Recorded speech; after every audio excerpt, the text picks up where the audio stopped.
Why do they always go for our stops? It's a delusion. They don't go for your stops. The retail orders are often the reason that they are hit is not because anybody was hunting for them, it's because they're placed in the wrong place. People place them in obvious places, obvious levels, so the day's high, the day's low, even the hourly high, the hourly low if it's a very active intraday market that you're participating in. These trend line breaks, these new highs, all those sort of round numbers. I mean, really, who would place an order at a round number? But people do. It's such an obvious place to place an order. Too close, that's another thing.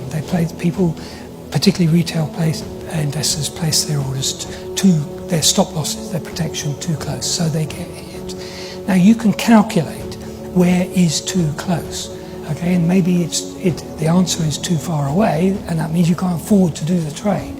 So how do you do this? So one of the techniques, a simple technique that anybody can use to do this, is if you use the ATR, the average true range. Now what that means is if you place a stop inside that, on average you will be stopped out when nothing happens.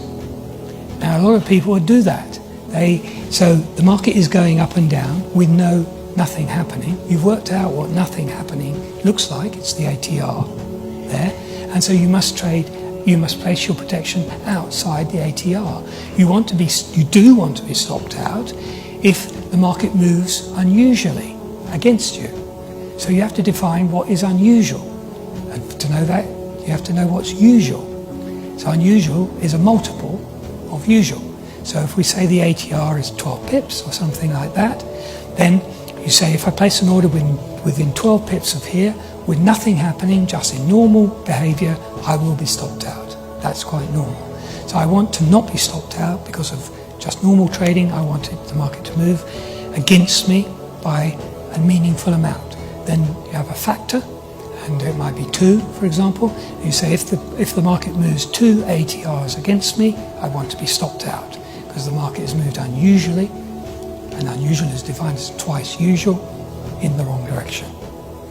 Now do that. That's a simple thing you can do. ATR, you can run that at the bottom, double it if you want. You choose your own safety factor. But if you know at least where you mustn't place the stop, otherwise you're going to be always stopped out because nothing actually happened and you were stopped out because you placed it too close. That's the definition of too close.